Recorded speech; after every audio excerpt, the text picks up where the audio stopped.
Aquí Anatoly, o Art como me conocían, grabando esto por si la última orden sale mal. Antes de empezar, una pregunta para quien encuentre esto. Si tuvieras que elegir entre la persona que fuiste y la persona en la que te convertiste, ¿cuál de las dos dejarías morir para sobrevivir? Piénsalo bien, la respuesta importa más de lo que crees. Para entender cómo acabé en las entrañas de Westek, cazando a un fantasma de la Guerra Fría mientras el mundo se desmorona, tengo que volver al principio de todo, al día en que los gritos empezaron y mi vieja radio decidió hablar después de 30 años de silencio. Todo comenzó como cualquier otro martes en Maple Creek, Ohio. El olor a césped recién cortado flotaba en el aire, mezclado con el aroma de los rosales de la señora Gable de al lado. Yo estaba en mi jardín, podando mis tomates, sintiendo el calor del sol en mi espalda. Un calor familiar, pacífico, el tipo de calor que te hace olvidar las sombras largas y frías de una vida pasada. Un calor que era una mentira, pero una mentira cómoda en la que había vivido durante más de 30 años. Había una rutina en este lugar, una previsibilidad que me había adormecido. A las 8 de la mañana, el camión del correo. A las 3:30, el autobús escolar dejando a los niños en la esquina.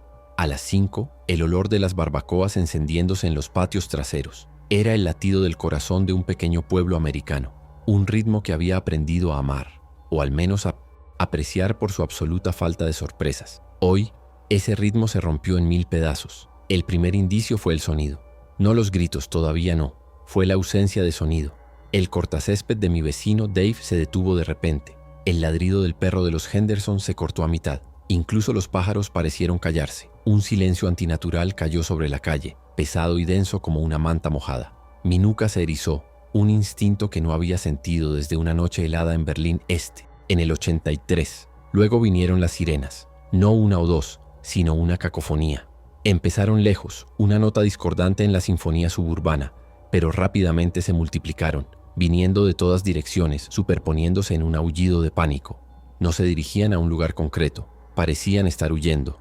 Mi mano, la que sostenía las tijeras de podar, se detuvo sobre una rama de tomate. Mis ojos escanearon la calle. Las cortinas de las ventanas de mis vecinos se movían.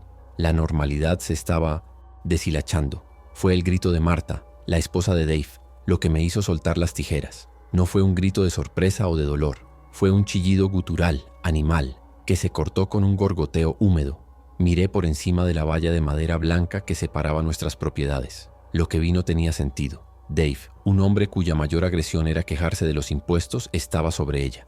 No la estaba ayudando, la estaba mordiendo, arrancando trozos de su hombro con una ferocidad que no pertenecía a este mundo.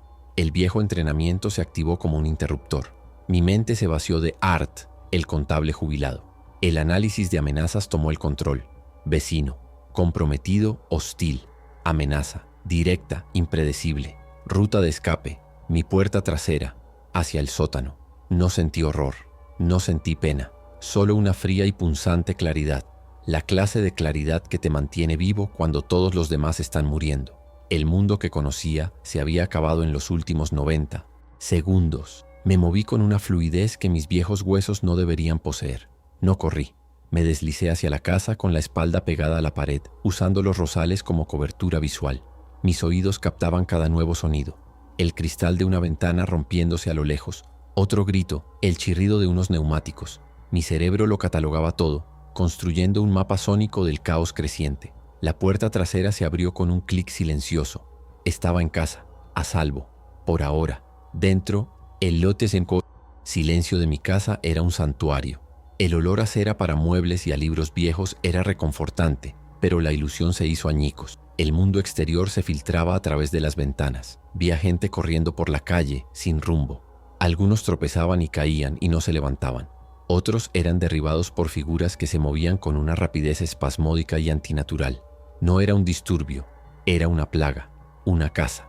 Bajé al sótano, mi verdadero santuario, el lugar que ningún vecino había visto, jamás. Art, el jardinero, guardaba allí sus herramientas y conservas. Víctor, el espía, guardaba otras cosas. Tras una falsa pared de paneles de madera, en un pequeño cubículo forrado de plomo, estaba mi pasado.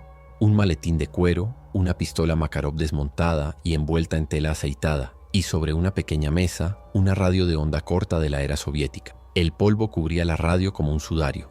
No la había tocado desde la noche en que escuché por la BBC que el muro de Berlín había caído.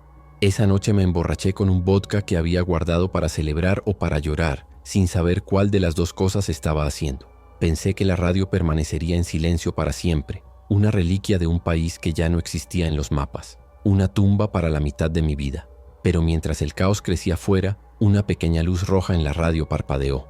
Una vez, 2 veces, una pausa, y luego otra vez. Era un pulso débil, casi imperceptible, pero para mí fue como un grito. Era la señal de espera. El corvo estaba llamando. Después de 30 años de silencio, la dirección S me estaba llamando.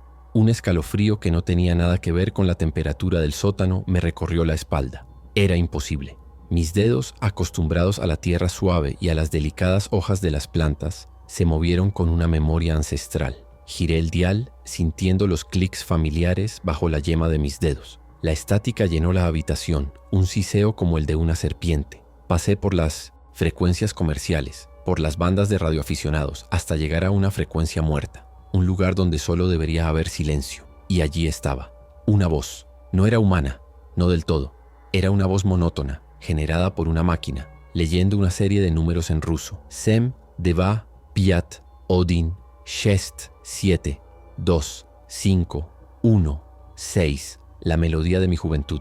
Una canción de cuna para espías. Cada número era una nota en una sinfonía de muerte y secretos. La sangre pareció volverse más espesa en mis venas, más lenta. El corazón no se me aceleró. Al contrario, pareció ralentizarse, cada latido medido y frío. Mi mano se dirigió a un viejo libro de poesía de Pushkin que estaba en la estantería.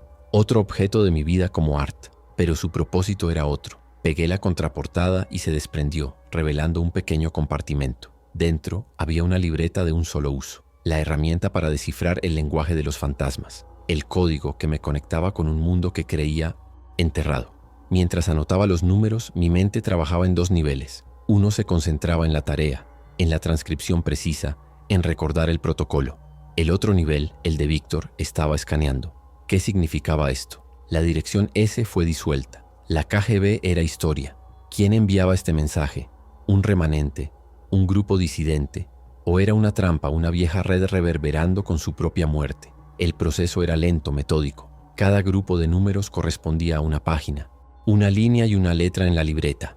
Era un sistema diseñado para ser irrompible, para proteger secretos que podían derribar gobiernos. Ahora lo estaba usando mientras mis vecinos se devoraban unos a otros en sus perfectos jardines. La ironía era tan espesa que casi podía saborearla. Tenía el sabor del óxido y la sangre.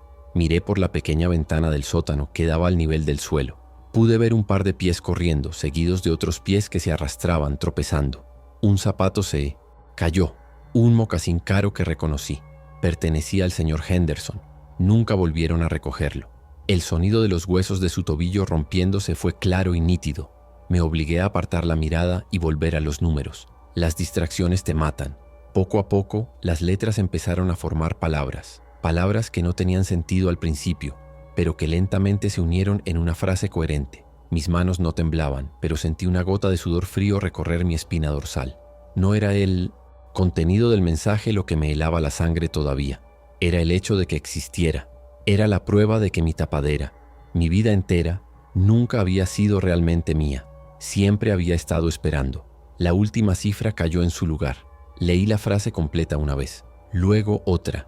Me quedé mirando el papel, la caligrafía temblorosa de un hombre que ya no existía. Art no podía entender estas palabras, pero Víctor sí. Y lo que decían era una sentencia de muerte, no solo para mí, sino quizás para los que quedaba del mundo. Era una orden, la última orden del Corvo. Project Quimera Activirovan.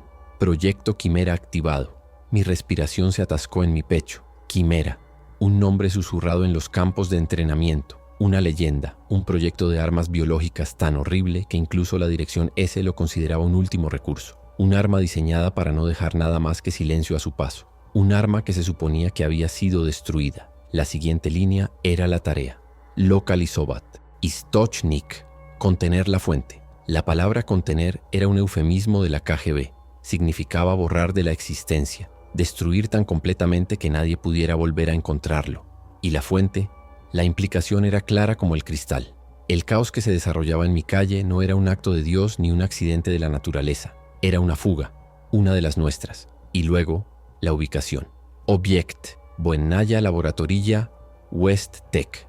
Ubicación, Laboratorio de Investigación Militar de Minotsi, West Tech. Un sudor frío me cubrió la frente. West Tech, el complejo de alta seguridad a menos de 50 kilómetros de mi casa. Un agujero negro de rumores y secretos gubernamentales. El lugar al que la gente local bromeaba que no te acercaras demasiado. Ahora entendía por qué. Era el nido. La última frase era solo 2 palabras. Prioritat alfa. Prioridad alfa. La designación más alta. Una orden que superaba cualquier otra consideración. Superaba la autopreservación. Superaba la lealtad.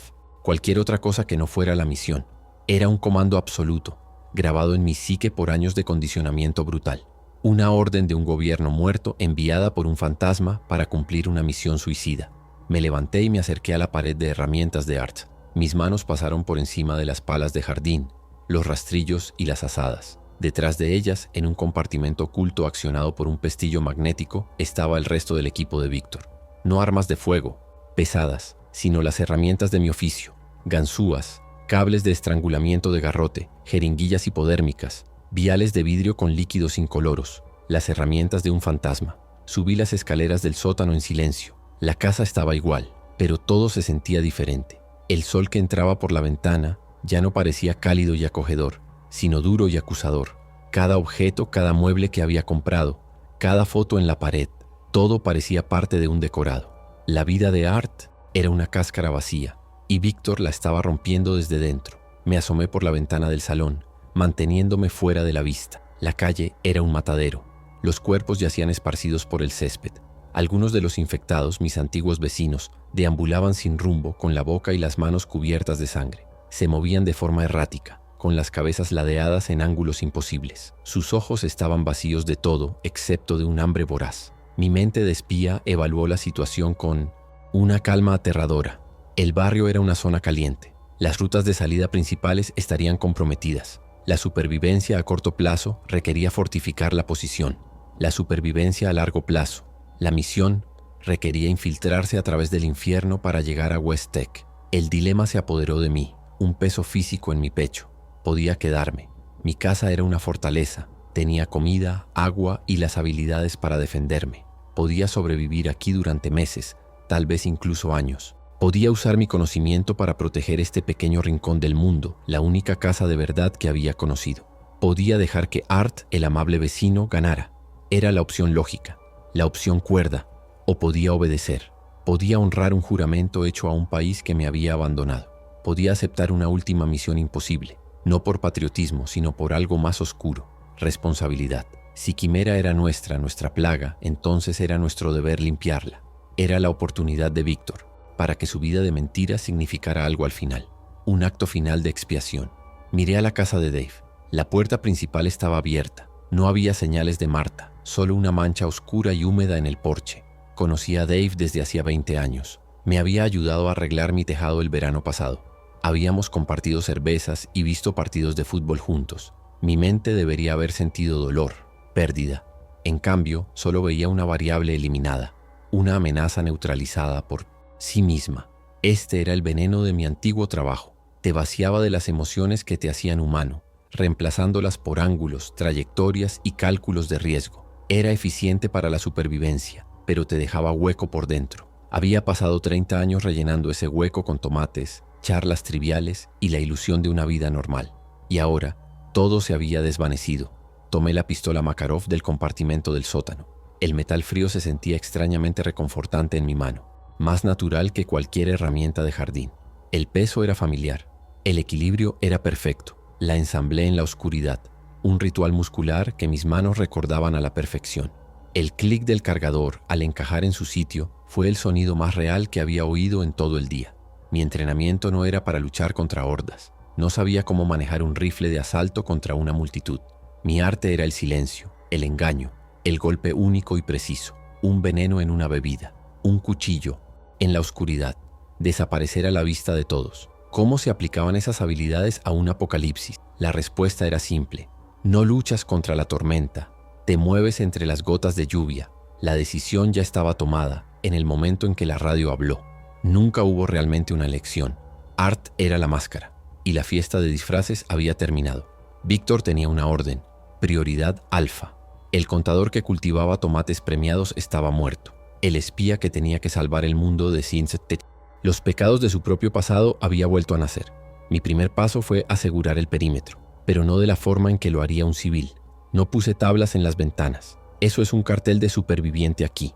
En cambio, usé mi conocimiento de jardinería.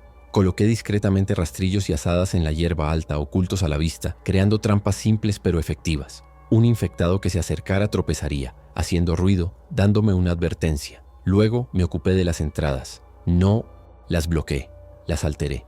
Un poco de aceite en el pomo de la puerta trasera para que resbalara. Una fina capa de polvo de mi lijadora en el suelo del porche delantero, invisible al ojo, pero que me mostraría si alguien había intentado entrar. Pequeñas cosas, trucos del oficio, el arte de saber sin que nadie sepa que sabes. Mi casa se había transformado. Ya no era un hogar, era un puesto de escucha, una base de operaciones avanzada. Las paredes reforzadas que instalé hace años con la excusa de la insonorización para mi taller, ahora eran mi armadura. El sótano secreto no era un capricho de la Guerra Fría, era mi búnker.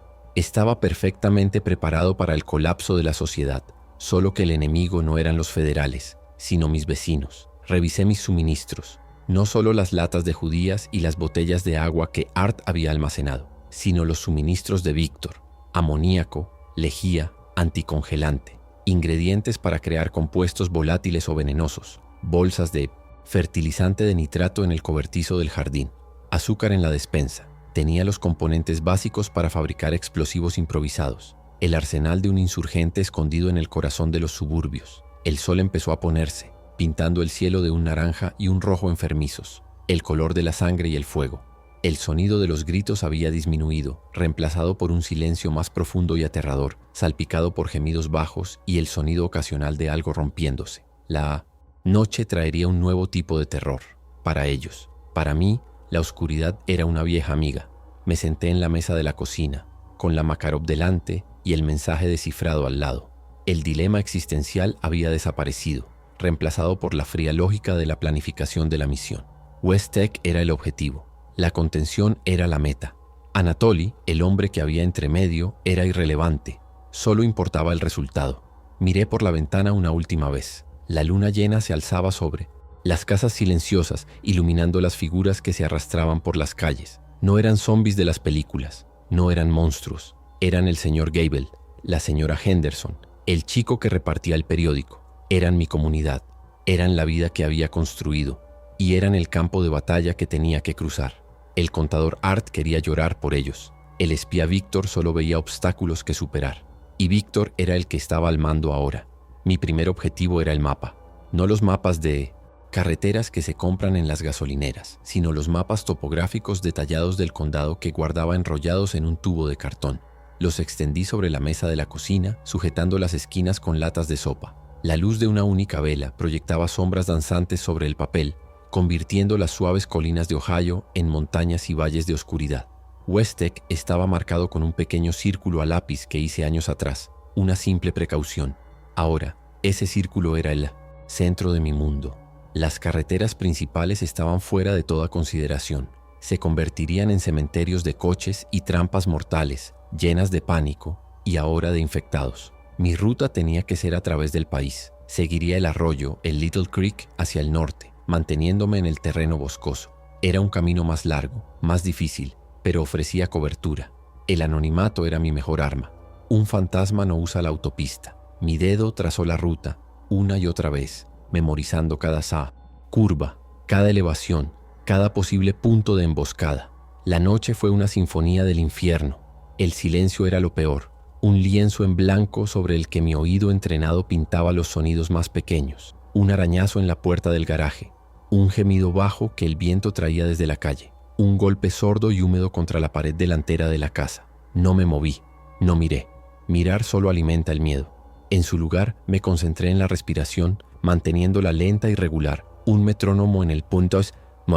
Caos. Cada sonido era información, nada más. Dormir era imposible. La fatiga era un enemigo, así que la combatí con la disciplina que me habían inculcado. Hice estiramientos en la oscuridad del salón para mantener los músculos ágiles. Comí metódicamente la mitad de una lata de judías frías, masticando lentamente, obligándome a tragar.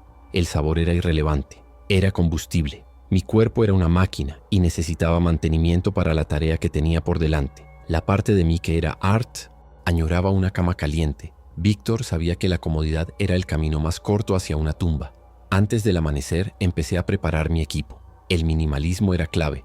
El peso es enemigo de la velocidad y el sigilo. La Makarov fue la primera en entrar en la pequeña mochila de lona. 3 cargadores extra.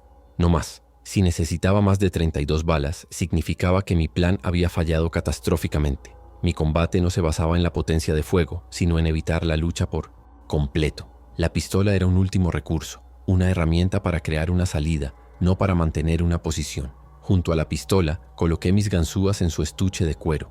Se sentían como una extensión de mis dedos. Durante 30 años, solo habían abierto cerraduras para practicar, para mantener la habilidad. Ahora, cada puerta, cada candado, era un posible refugio o un atajo. Luego, un rollo de alambre de garrote, ligero, silencioso, mortal. No esperaba usarlo con los infectados. No, había razón. Pero los vivos siempre son la amenaza más impredecible en cualquier colapso. Añadí una navaja multiuso suiza, un filtro de agua personal del tamaño de una pajita y media docena de barritas energéticas de alto contenido calórico. Vendas, cinta adhesiva y un pequeño frasco de yodo. Eso era todo para la supervivencia básica. Cada gramo tenía que justificar su existencia. La mochila apenas pesaba. La libertad de movimiento era más valiosa que cualquier objeto que pudiera añadir. Era un depredador, no una tortuga, y los depredadores viajan ligeros. Luego vino el arsenal del químico. Fui al garaje, moviéndome en la penumbra. Mezclé una pequeña cantidad de nitrato de amonio del fertilizante con un poco de combustible diésel en un termo de metal. Un explosivo improvisado simple pero eficaz. No para matar, sino para crear una distracción. Un ruido fuerte en la dirección opuesta a la que yo me dirigía podía atraer a todas las criaturas en un radio de 1 kilómetro. El sonido era un arma tan poderosa como una bala. Mi siguiente creación fue más sutil. En un pulverizador de jardín combiné lejía y amoníaco. La reacción química crearía gas de cloramina. No era letal en un espacio abierto, pero en un pasillo cerrado o en una habitación pequeña era incapacitante. Ahogaría, cegaría, crearía pánico. Una cortina de humo química para cubrir una retirada o una entrada. Puse una pequeña etiqueta de cinta adhesiva en el pulverizador. Un recordatorio para no respirar mi propia creación. Fue entonces cuando oí el golpe en la ventana de la cocina. No fue un golpe fuerte ni agresivo. Fue un golpeteo suave, casi educado. Me congelé con el pulverizador en la mano. El sonido era incorrecto. Los infectados que había visto eran torpes, violentos. Este sonido era deliberado. Me deslicé hacia la cocina manteniendo mi cuerpo por debajo del nivel de la ventana. El corazón me latía con fuerza en el pecho, un tambor sordo. Este era el primer contacto real. Lentamente, muy lentamente levanté la cabeza hasta que mis ojos apenas sobrepasaron el alféizar. La luz del alba empezaba a pintar el mundo de un gris pálido. Y allí, a centímetros del cristal, había un rostro. Estaba pálido, casi translúcido, con la piel tirante sobre los pómulos. Un hilo de sangre seca corría desde la comisura de sus labios, pero fueron los ojos los que me paralizaron por una fracción de segundo. No estaban vacíos, estaban confusos, y los reconocí. Era la señora Gable, la anciana de 80 años que me daba galletas de avena cada Navidad, la que me contaba historias de su difunto marido. Sus nudillos nudosos golpearon el cristal de nuevo, un movimiento débil y tembloroso. Sus labios se movieron, pero no salió ningún sonido. No había hambre en su mirada, no como la de Dave. Había una pregunta, una súplica silenciosa. Era como si una parte de ella todavía estuviera dentro, atrapada detrás de una pared de enfermedad mirando hacia afuera. Mi mano se posó en la empuñadura de la Makarov. El metal frío era un ancla en la realidad. Ella era una amenaza. La enfermedad la había consumido. Cualquier atisbo de humanidad que pudiera ver era una ilusión, una trampa para mi propia compasión. Pero mi dedo no se movió hacia el gatillo. Esta no era una variable en un cálculo de riesgo. Era Elspeth Gable, que había perdido a su marido hacía 5 años y lloraba cada vez que hablaba de él. De repente su expresión cambió. La confusión en sus ojos fue reemplazada por una chispa de algo más. Su cabeza se inclinó bruscamente hacia un lado, un movimiento antinatural que hizo crujir su cuello. Su boca se abrió, mucho más de lo que debería, y un gemido bajo y gutural escapó de sus labios. La ilusión se rompió. La prisionera en la ventana se había ido. Solo quedaba el monstruo. Se lanzó contra el cristal con una fuerza repentina, y el vidrio se agrietó. Retrocedí instintivamente levantando la pistola. El sonido del cristal agrietándose fue como un disparo en el silencio. Apunté al centro de su frente. Mi mano estaba firme. Mi respiración era estable. Era un objetivo claro, pero no disparé. Un disparo atraería a todos los demás. Sería un faro en la oscuridad. Tenía que haber otra manera. La mente de Víctor se hizo cargo, fría y calculadora. El problema no era la amenaza, era el ruido. Me moví hacia la puerta trasera, con la pistola todavía apuntando hacia la cocina. La señora Gable seguía golpeando el cristal, cada vez con más fuerza. Las grietas se extendían como una telaraña. No tenía mucho tiempo. Abrí la puerta trasera con un silencio absoluto y me deslicé hacia el patio. El aire de la mañana era frío y olía a tierra húmeda y a algo más, algo dulce y metálico. El olor a muerte. Rodeé la casa manteniéndome pegado a la pared. Mi objetivo era el lateral de la ventana de la cocina. Ella estaba concentrada en entrar. No me vería acercarme. Cada paso era deliberado, colocando el pie desde el talón hasta la punta para no hacer ruido en la hierba mojada. Podía oír sus gemidos y el crujido del cristal. Estaba a pocos metros de distancia. Saqué el alambre de garrote de mi bolsillo, enrollando los extremos en mis manos. Cuando llegué a la esquina de la ventana me asomé. Ella estaba allí, con la cara pegada al cristal gruñendo. Su cuerpo estaba tenso por el esfuerzo. Era ahora o nunca. En un movimiento fluido me lancé hacia adelante. Pasé el alambre por encima de su cabeza y lo apreté con fuerza. No hubo lucha. Su cuerpo se quedó rígido por un instante y luego se desplomó como una marioneta a la que le han cortado los hilos. La dejé caer suavemente al suelo. Me quedé allí, de pie sobre ella, con el alambre todavía en mis manos, mi pecho subiendo y bajando rápidamente, no por el esfuerzo sino por la adrenalina. Su rostro, ahora pacífico en la muerte, parecía de nuevo el de la anciana que conocía. Le cerré los ojos con la punta de mis dedos. No fue un acto de compasión, fue un acto de orden. Cerrar un capítulo, borrar una variable. Me obligué a pensar así. Era la única forma de seguir adelante. Arrastré su cuerpo detrás de unos arbustos, fuera de la vista de la calle. No podía dejarla allí. Era una falta de respeto, no a ella, sino a la disciplina. Un buen operario limpia su desorden. Volví a entrar en la casa y examiné la ventana. El cristal estaba a punto de ceder. No podía dejarlo así. Fui al garaje, cogí un tablero de madera y lo clavé silenciosamente sobre la ventana desde el interior. Ahora la casa estaba ciega de ese lado, pero segura. El encuentro me había sacudido más de lo que quería admitir, no por el acto en sí, sino por la vacilación. Esa fracción de segundo en la que vi a la señora Gable y no a un infectado. Esa vacilación es lo que te mata. Era el fantasma de Art, el contador, aferrándose a un mundo que ya no existía. Tuve que matarlo, allí mismo en el jardín. Tuve que convertirme completamente en Víctor. La supervivencia no permitía grises, solo blanco y negro, vida y muerte. Con la casa asegurada de nuevo, volví a mis preparativos. El sol ya estaba más alto en el cielo. Tenía que moverme. Cada hora que pasaba, la situación ahí fuera empeoraba. Las carreteras se bloquearían aún más. Los supervivientes se volverían más desesperados. Los infectados se extenderían. El tiempo era mi recurso más valioso y lo estaba gastando. Me puse la mochila. El peso era insignificante. Comprobé la pistola por última vez, asegurándome de que había una bala en la recámara. Me puse un gorro de lana oscuro y unos guantes de trabajo. La ropa que llevaba era de colores apagados, grises y marrones, diseñada para fundirse con las sombras y la tierra. Mi objetivo era ser invisible, un susurro en el paisaje. Me paré frente a la puerta del sótano, la que daba al exterior. Era una puerta de acero que había instalado yo mismo, con una salida inclinada cubierta por tablas de madera, como la mayoría de las casas de la zona. Era mi ruta de escape designada. No saldría por la puerta principal ni por la trasera. Saldría como una rata, desde abajo, donde nadie esperaría. Antes de irme, hice una última cosa. Fui a la radio de onda corta y la apagué. El monótono canto de los números se detuvo, sumiendo el sótano en un silencio absoluto. La orden había sido recibida. El corvo había hablado y ahora volvía a dormir. Estaba solo, un agente sin agencia, un soldado sin país, en una misión para corregir un error que nunca debería haber existido. Miré alrededor de mi casa por última vez. Los muebles, las fotos en la pared, los libros en las estanterías. 30 años de una vida meticulosamente construida. Una mentira, pero mi mentira. La estaba abandonando todo por un juramento a un fantasma. Por un momento, una duda helada me atenazó. ¿Y si me quedaba? ¿Y si dejaba que el mundo se quemara? Podría sobrevivir aquí, podría estar a salvo, pero entonces la imagen del rostro de la señora Gable en la ventana volvió a mi mente. La confusión, la súplica, la transformación.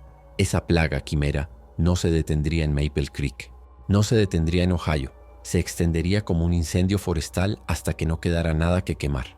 Quedarse no era sobrevivir, era simplemente esperar a la muerte. Ir era la única opción que tenía una posibilidad, por pequeña que fuera, de tener un significado. Mi mano giró el pesado cerrojo de la puerta del sótano. El metal chirrió suavemente. Empujé la puerta y la luz gris del día inundó la oscuridad. El aire olía a peligro. Era el olor de la libertad y de la tumba, todo en uno. Di un último vistazo al sótano, mi santuario, mi prisión, y luego salí, cerrando la puerta detrás de mí. Art, el contable, se quedó enterrado en esa casa. Víctor, el espía, se adentró en el apocalipsis. El mundo exterior era silencioso, demasiado silencioso. Me moví agachado, usando los cimientos de mi propia casa como cobertura. Me deslicé hacia la parte trasera del jardín, hacia la línea de árboles que marcaba el comienzo de mi ruta. Cada paso era una decisión consciente, cada sonido, un análisis. La paranoia era ahora mi compañera constante, un zumbido de bajo nivel en el fondo de mi mente. Llegué al borde del bosque. Detrás de mí estaba la calle en la que había vivido durante décadas, ahora una silenciosa escena de muerte. Delante de mí, un camino incierto hacia el corazón de la oscuridad. La misión era clara, llegar a West Tech, encontrar la fuente del proyecto Quimera y contenerla. Un hombre, 50 kilómetros, un ejército de muertos y, lo que era peor, de vivos asustados en el Vicente camino. No miré hacia atrás. Mirar atrás era una debilidad. Mi vida como Art el jardinero había terminado. Había sido una bonita tapadera, una larga y pacífica actuación, pero el telón había caído. Ahora solo quedaba el papel final, el que me habían entrenado para interpretar desde el principio. El hombre que limpia los errores del pasado sin importar el coste. Me adentré en la sombra de los árboles y el bosque me engulló. La luz del sol desapareció, filtrada por las densas hojas. El aire se volvió más frío al instante. Los sonidos de la ciudad muerta se desvanecieron, reemplazados por el susurro del viento y el crujido de las hojas bajo mis pies. Estaba en mi elemento. Un lugar sin gente, sin reglas, sin expectativas, solo instinto, solo supervivencia. Mi mente repasó el plan: seguir el arroyo, evitar las zonas abiertas, moverme al anochecer y al amanecer cuando la luz es escasa, descansar durante el día en lugares ocultos y defendibles, no encender fuegos, no dejar rastro, convertirme en una parte del paisaje. Las reglas eran simples, grabadas a fuego en mi cerebro. Eran las reglas que me mantendrían vivo. Sentí un extraño tipo de calma al adentrarme más en el bosque. El caos de la ciudad, los gritos, los rostros de mis vecinos, todo eso se sentía como un sueño febril. Aquí, en la quietud primordial de la naturaleza, todo era más sencillo. Había depredadores y presas, había cazadores y cazados. Yo tenía la intención de ser el cazador. El peso de la mochila era reconfortante. El frío de la pistola contra mi espalda era un recordatorio constante de mi propósito. No era un superviviente huyendo del peligro, era un agente dirigiéndose hacia él. Tenía una misión, y en un mundo que había perdido todo el sentido, tener una misión era el único ancla que me quedaba. Me daba una razón para dar el siguiente paso, y el siguiente. Un ruido me hizo detenerme, el chasquido de una rama seca a mi derecha. Me agaché al instante detrás de un árbol caído con la mano en la pistola. Mi respiración se detuvo. Escuché, dejando que mis oídos diseccionaran el bosque. ¿Era el viento? ¿Un animal? ¿O era uno de ellos? El silencio que siguió fue absoluto, demasiado absoluto. Los animales se callan cuando hay un depredador cerca. Esperé. 1, 2, 3 minutos. El entrenamiento me había enseñado la paciencia. La paciencia es un arma. La prisa es una tumba. Podía esperar horas si era necesario. El que se mueve primero, a menudo pierde. Finalmente, oí un susurro de hojas, arrastrándose, alejándose. Fuera lo que fuera, se estaba yendo. Solté el aire que no me había dado cuenta de que estaba conteniendo. Este era mi nuevo mundo. Un lugar donde cada sonido era una amenaza potencial, cada sombra un posible enemigo. Un tablero de ajedrez tridimensional donde un movimiento en falso significaba el fin de la partida. Y yo estaba solo, completamente solo. El pensamiento debería haberme aterrorizado. En cambio, me sentí centrado. La soledad era un viejo conocido. La soledad era seguridad. Seguí adelante, moviéndome con más cautela que antes. El sol se filtraba a través de los árboles, creando patrones de luz y sombra en el suelo del bosque. Me movía de una sombra a otra, como un fantasma. El contador Art se habría maravillado de la belleza del bosque. El espía Víctor solo veía cobertura y líneas de visión. Encontré el arroyo una hora más tarde. Era poco profundo. El agua corría clara sobre las piedras lisas. Llené mi cantimplora usando el filtro. El agua estaba fría y tenía un sabor limpio y terrenal. Me arrodillé junto a la orilla, escaneando la orilla opuesta. El arroyo sería mi guía, mi línea de vida. Mientras lo siguiera, sabría a dónde me dirigía. El día transcurrió en una bruma de movimiento silencioso y alerta constante. No vi a nadie, no vi a ningún infectado. Era como si el bosque fuera un mundo aparte, inmune a la plaga que consumía las ciudades. Pero sabía que era una ilusión. El peligro no había desaparecido, solo estaba esperando. Estaba agazapado, fuera de la vista. Al atardecer encontré un lugar para descansar. Una pequeña cueva natural en la ladera de una colina, oculta por una gruesa cortina de enredaderas. Era perfecta. Ofrecía protección contra los elementos. Tenía una buena vista del terreno circundante y solo una entrada que defender. Arrastré unas ramas caídas para oscurecer aún más la entrada. Era mi fortaleza para la noche. Comí otra media lata de judías y una barra energética, obligándome a mantener las fuerzas. La fatiga era un enemigo sutil. Se arrastraba sobre ti y nublaba tu juicio. No podía permitirlo. Me senté en la oscuridad de la cueva con la espalda contra la fría piedra y escuché cómo la noche cobraba vida. Los sonidos del bosque eran diferentes a los de la ciudad. Eran más limpios, más honestos, pero no menos peligrosos. Mientras estaba sentado allí, en la oscuridad, un pensamiento me asaltó. Por primera vez en 30 años yo no estaba actuando. No era Art fingiendo ser un contable. No era Víctor fingiendo ser Art. Era simplemente yo, Anatoly, un viejo espía en una última misión imposible. Y por alguna extraña razón, en medio del fin del mundo, me sentí más yo mismo que nunca. El pensamiento fue fugaz, pero me dejó una extraña sensación de paz, una paz que sabía que no duraría. El sueño, cuando llegó, fue ligero y sin sueños, un simple apagado del cerebro consciente mientras una parte de mí permanecía alerta a cada chasquido y susurro del exterior. Desperté antes del amanecer, con los huesos doloridos por el frío de la piedra.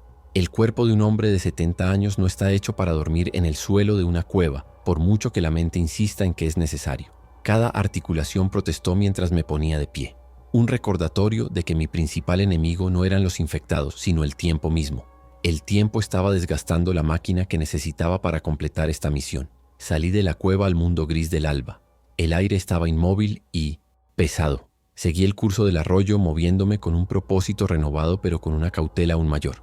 El bosque se sentía diferente por la mañana, más denso, más vigilante. Me sentía observado no por una sola entidad sino por el propio bosque.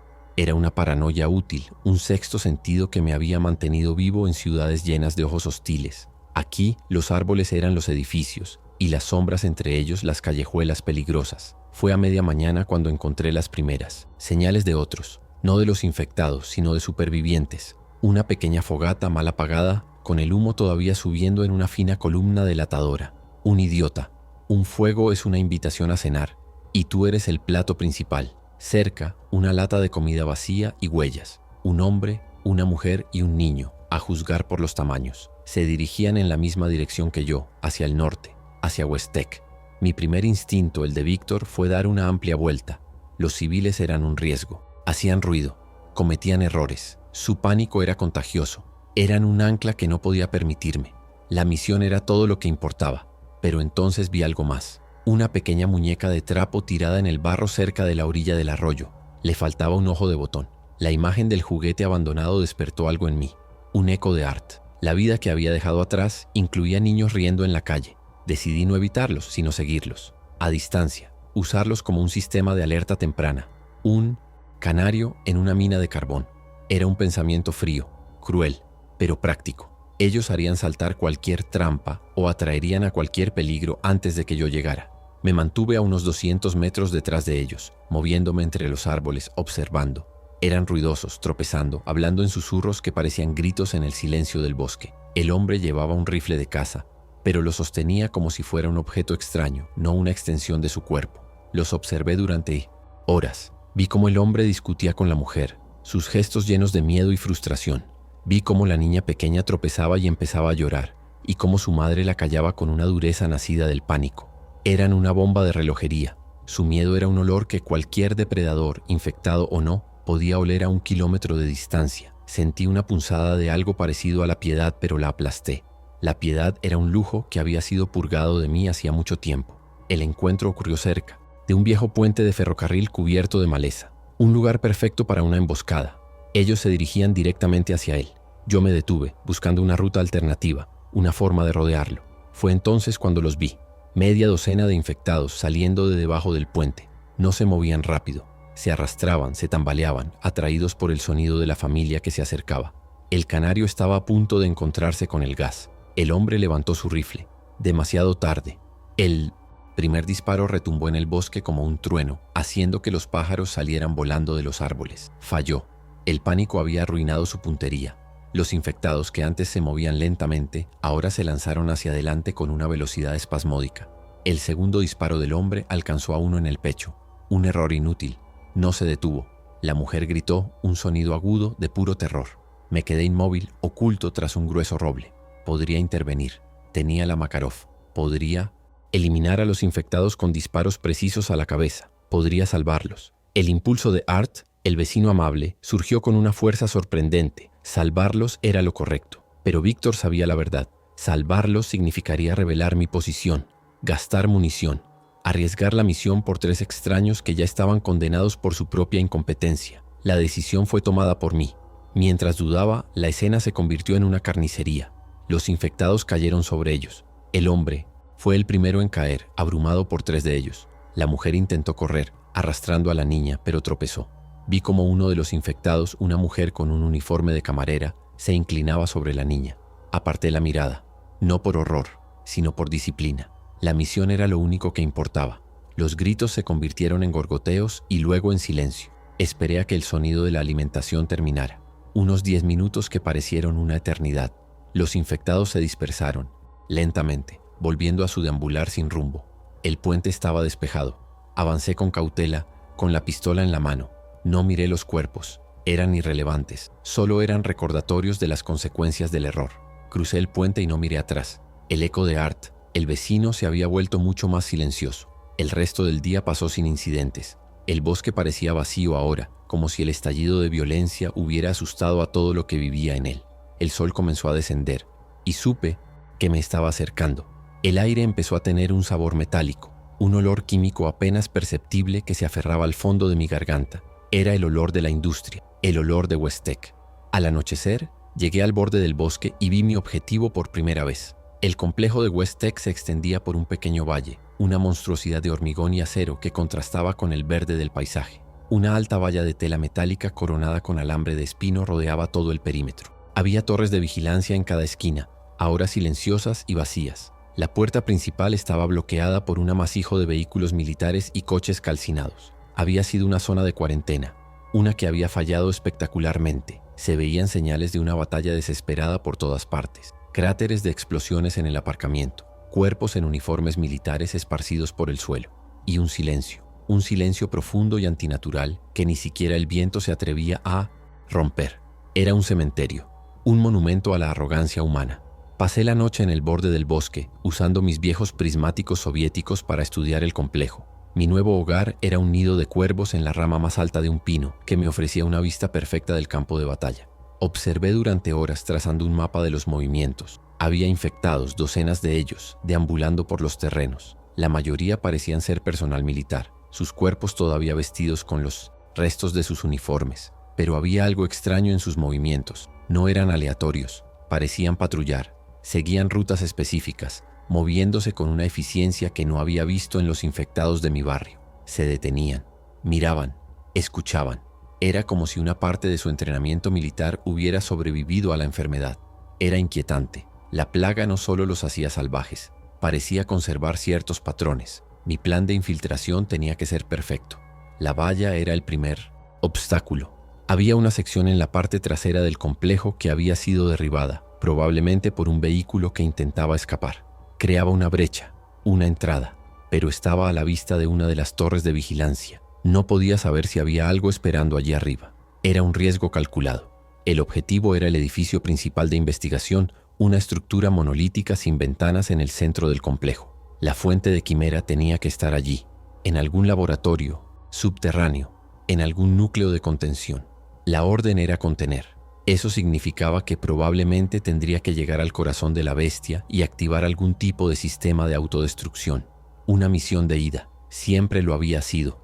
Pasé el siguiente día observando, esperando, viendo los patrones de las patrullas infectadas, viendo el sol trazar su arco en el cielo, notando cómo cambiaban las sombras. La paciencia era mi mayor aliada. La noche sería mi momento. La oscuridad era mi capa.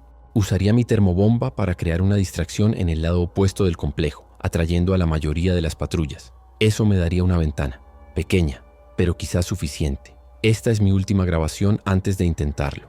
He enterrado la cámara y mis pocas posesiones en una bolsa impermeable al pie de este árbol. Si alguien encuentra esto, significa que he fallado. Significa que la orden no se ha cumplido. La información sobre Quimera y Westek está aquí. Quizás podáis hacer lo que yo no pude. O quizás sea demasiado tarde. La noche está cayendo. El aire se está enfriando. Los sonidos del complejo están cambiando.